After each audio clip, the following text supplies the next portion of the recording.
A brief history of the Electoral College and winner take all. Why do we have an Electoral College? Here's a very brief history refresher. In 1776, the 13 colonies began the Revolutionary War against the British. In 1781, those colonies ratified the governing document for the new country, the Articles of Confederation. And just 6 years later, in 1787, the states decided that the Articles needed a major overhaul. A federal convention was called, later referred to as a constitutional convention. The convention began in May of 1787 and was scheduled for 100 days. 12 states sent a total of 55 delegates. Rhode Island refused to participate. After 70 days, however, they could not agree on amending the Articles of Confederation.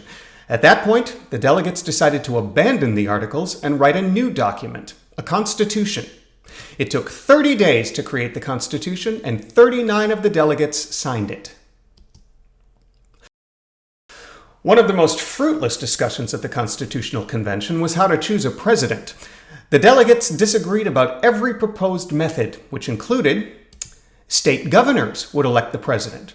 That was rejected for fear that too much power would be given to just a handful of people, and the southern states feared that the northern governors would control the selection, since there were more of them.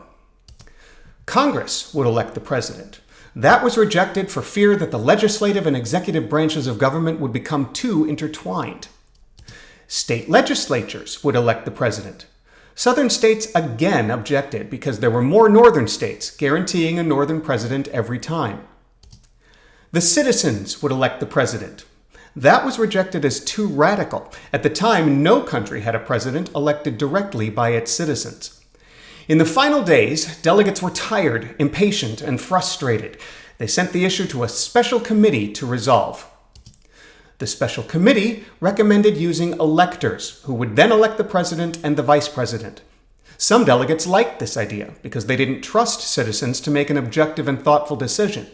Additionally, many citizens were uninformed due to poor and slow communication.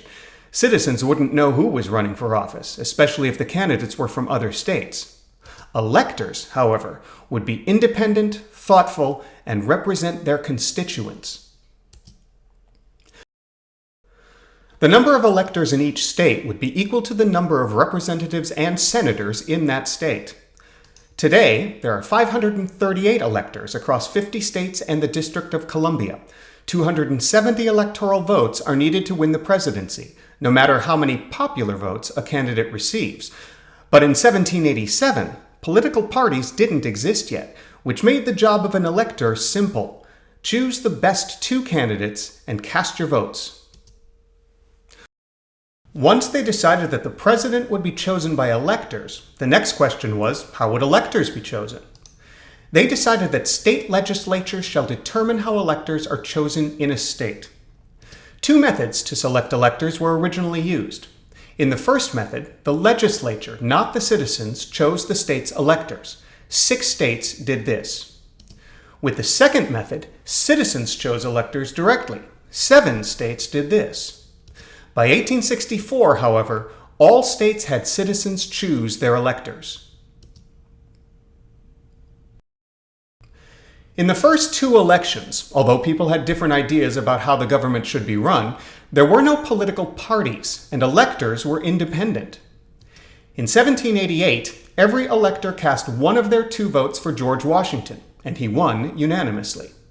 In 1792, every elector again cast one of their 2 votes for George Washington, and he again won unanimously. 2 months before the 3rd election, in 1796, George Washington announced he wasn't going to seek a 3rd term. He published his farewell address, which, among other things, warned of the dangers of political parties. 2 months later, in the 3rd election, the major candidates were John Adams from the Federalist Party in the North and Thomas Jefferson from the Democratic Republican Party in the South. This was the first election where parties had formed, and parties did everything they could to assure that the vote went to their candidate. Independent electors were replaced with electors chosen by parties, and those electors agreed to vote for the party's candidate. Adams received 71 electoral votes. Jefferson came in second with 68. Adams, the Federalist, became president, and Jefferson, the Democratic Republican, his vice president. This ended the role of electors as independent, thoughtful, and representing their constituents. In that 1796 election, there were 16 states, and just 2 states had adopted winner-take-all. In a winner-take-all state, the candidate who receives the most electoral votes in the state wins them all, in effect stripping electoral votes from the losers and giving them to the winner in that state. In the other 14 states, each candidate kept the votes they received from electors, regardless of whether they had the most or the least. Jefferson realized that if the 3 states where Adams had won 1 vote, Pennsylvania, Virginia, and North Carolina, had used winner-take-all, Jefferson would have been awarded every elector in those states. Jefferson would have won an extra 3 votes and the election. So, after the 1796 election, Jefferson set out to change Virginia's system, awarding electors votes using winner-take-all.